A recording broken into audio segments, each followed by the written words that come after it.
Like I've stated many times, Hollywood movies are nothing more than social programming disguised as entertainment. Taking a look at this one particular movie with this very interesting title. Came out in 1997. It's called Conspiracy Theory, starring Mel Gibson and Julia Roberts.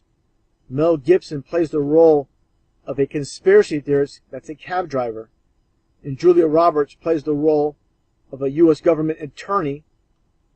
Here's a scene with Mel Gibson in the cab.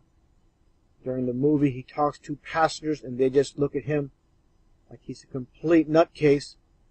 Again, this is all about social programming.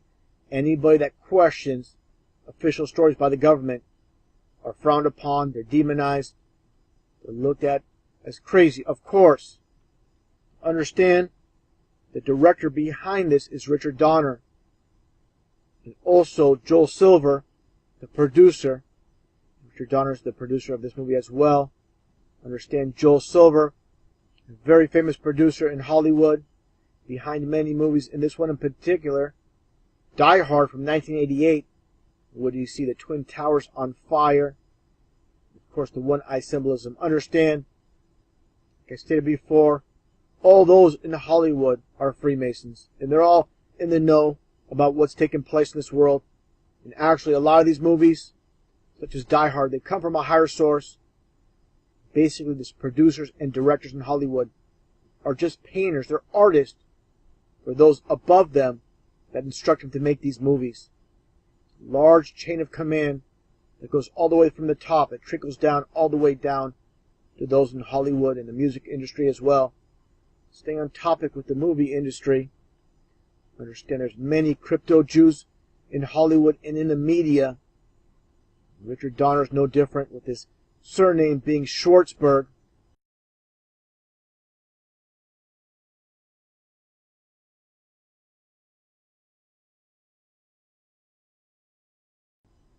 Another crypto Jew in Hollywood.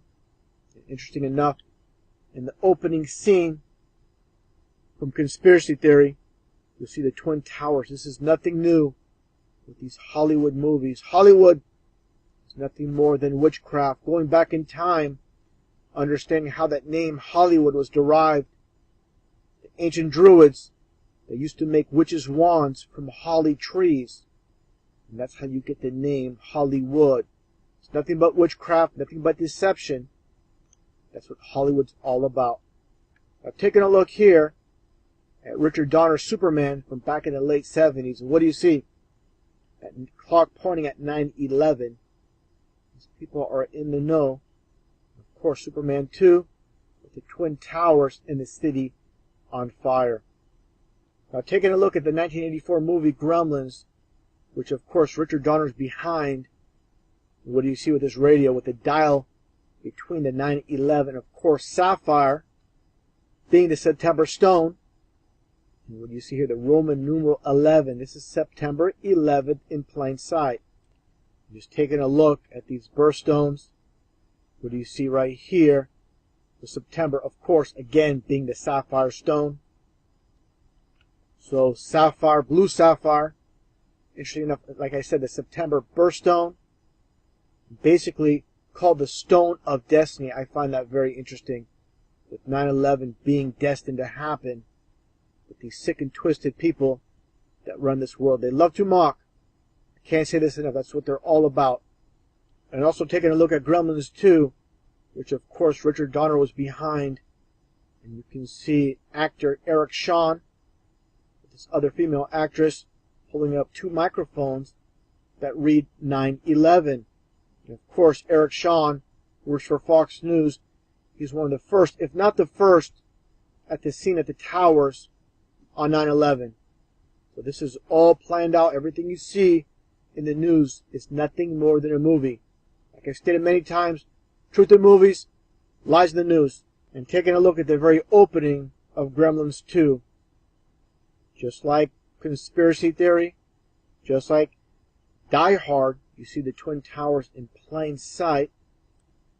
And a closer look at the two microphones from Gremlins 2, the 9/11 in plain sight. Now, getting back to the 1997 conspiracy theory movie, the opening scene where Mel Gibson is driving his cab talking to passengers, he mentions fluoride, the New World Order, George Bush being a 33rd degree Freemason, the RFID chip. It's unbelievable how much truth they're putting in this movie. Fluoride, on the pretext that it strengthens your teeth. That's ridiculous. You know what this stuff does to you? It actually weakens your will. Takes away the capacity for free and creative thought. For the first time on film in conspiracy theory. They are an unlikely pair. Gibson plays a New York cabbie, obsessed with bizarre conspiracy theories. He is unbalanced, bordering on psychotic. Roberts is a government lawyer who should be afraid of Gibson's eccentric character, but instead finds him strangely sympathetic. It's an interesting relationship between your characters in the movie. Yes, very complex. Very complex. Shows up at her office how many times? And oh, I don't know, 8, 12. 8, 12.